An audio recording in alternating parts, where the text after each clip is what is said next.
Lorsque je suis arrivé en Afrique du Sud pour la première fois, la dame à l'aéroport de Johannesburg, chargée de contrôler les visas et les passeports, une dame noire, prend mon passeport, regarde mon visa, me regarde et me dit sans sourciller « Tu ne peux pas entrer ».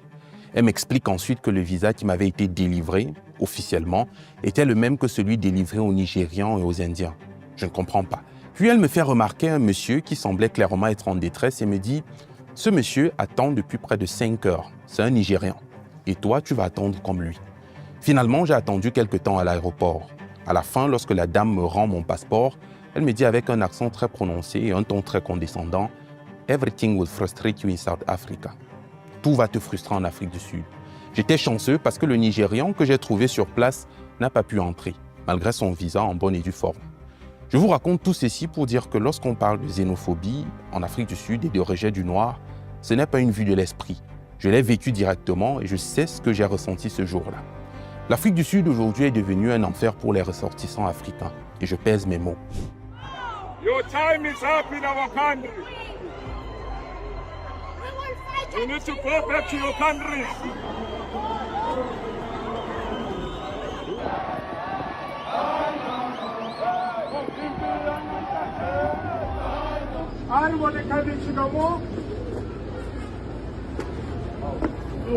La xénophobie a atteint des niveaux records. Si hier, nous pouvions l'ignorer parce qu'il s'agissait d'actes isolés, aujourd'hui, puisqu'il s'agit systématiquement d'une chasse à la sorcière, il est impossible de fermer les yeux sur ce qui se passe dans ce pays-là. Parce que si les scènes qu'on observe s'étaient produites en Europe ou ailleurs, nous aurions immédiatement parlé de racisme, à raison. Mais ici, ce sont des Noirs qui s'en prennent à d'autres Noirs. Ce sont des Africains qui rejettent d'autres Africains. Et le plus troublant, c'est que cela se passe en Afrique du Sud. Ce pays dont la liberté a été soutenue, portée et défendue par une grande partie du continent africain. Et puisqu'il ne faut pas seulement se contenter de décrire les faits, de parler de l'actualité, nous allons aller en profondeur pour comprendre comment l'Afrique du Sud, qui est l'un des pays africains où les Noirs ont le plus souffert, se retrouve aujourd'hui à être le bourreau de ces mêmes Africains. Comment, juste quelques décennies après l'apartheid, est-il possible que les Sud-Africains s'en prennent à ceux qui, hier, les ont soutenus pendant les pages les plus sombres de leur histoire? Comment la crise économique joue également un rôle dans cette nouvelle crise de xénophobie? Et comment certains politiciens du pays ont fait de la haine du noir leur fonds de commerce? Et à la fin, nous allons répondre à cette question. Quelle devrait être notre réponse à nous, Africains, à tout ceci? Mais avant, rentrons dans l'histoire de l'Afrique du Sud.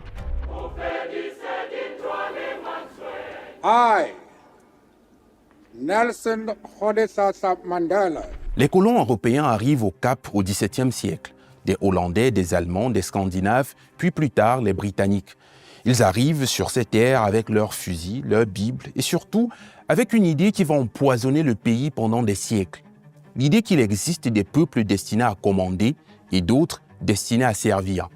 Puis vient la découverte des diamants et de l'or. L'Afrique du Sud devient un territoire stratégique. Mais pour exploiter ces mines, il faut une main-d'œuvre abondante, bon marché, contrôlable. Alors on commence à organiser la dépossession. Les Noirs sont chassés de leurs terres, repoussés dans des réserves et transformés progressivement en travailleurs pauvres au service d'une économie qui ne leur appartient pas. La ségrégation est actée par 5 grandes lois clés. La première grande loi, c'est la Population Registration Act de 1950. Cette loi oblige chaque Sud-Africain à être classé officiellement selon une catégorie raciale, blanc, noir, métis ou indien. L'État vous regarde, vous classe, puis décide de ce que vous pouvez faire ou surtout pas faire. La deuxième loi, c'est le Group Areas Act, également voté en 1950. Cette loi permet à l'État de diviser le territoire en zones raciales. Concrètement, elle décide où les Blancs peuvent vivre, où les Noirs peuvent vivre, où les Indiens peuvent vivre. Des familles entières sont arrachées à leur maison, déplacées, expulsées de quartiers où elles vivaient parfois depuis des générations. La troisième loi, c'est la Bantu Authorities Act de 1951.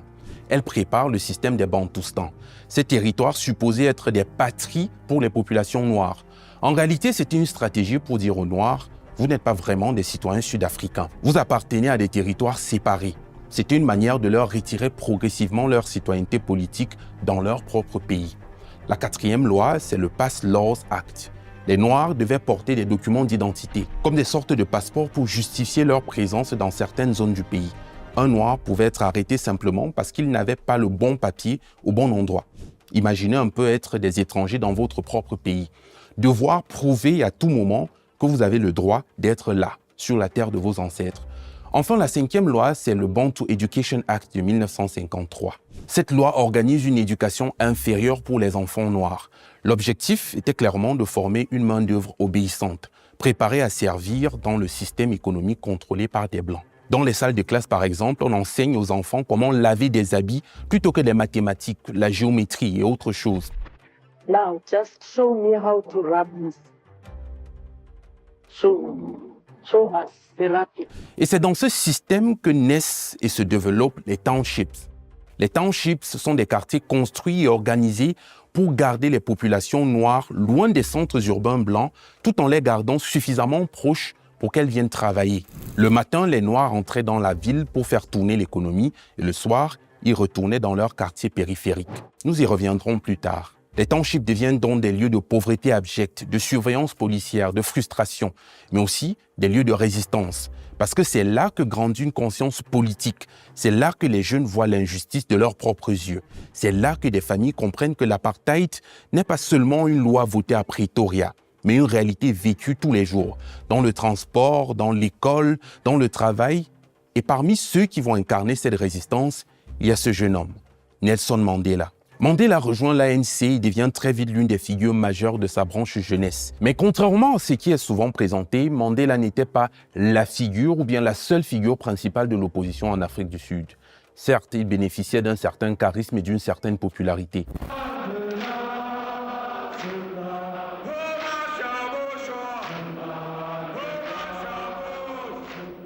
Mais il faut dire qu'il y avait d'autres militants, tels que Steve Biko, qui lui s'était forgé pour mission l'éveil psychologique. Son combat à lui était de dire aux Sud-Africains noirs qu'au-delà de la ségrégation raciale, des injustices et de l'inégalité, le plus grand dommage que l'apartheid avait provoqué chez les Noirs était psychologique. Le fait de les pousser à se voir et à se considérer comme étant inférieurs aux Blancs et de créer des divisions entre eux. Son but à lui était de libérer l'esprit noir. C'est d'ailleurs l'un des pères fondateurs du mouvement de la conscience noire. Puis il y avait également Winnie Mandela. Pendant que Mandela était en prison, c'est Winnie qui portait le combat. Exposée, combattue, harcelée, diabolisée, mais toujours debout.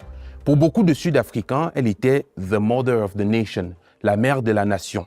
Nous n'avons pas tout le temps, mais on peut également parler de Desmond Tutu, de Miriam Makeba, Maman Africa, qui a porté la lutte à travers sa voix, sa musique, mais aussi devant les institutions internationales.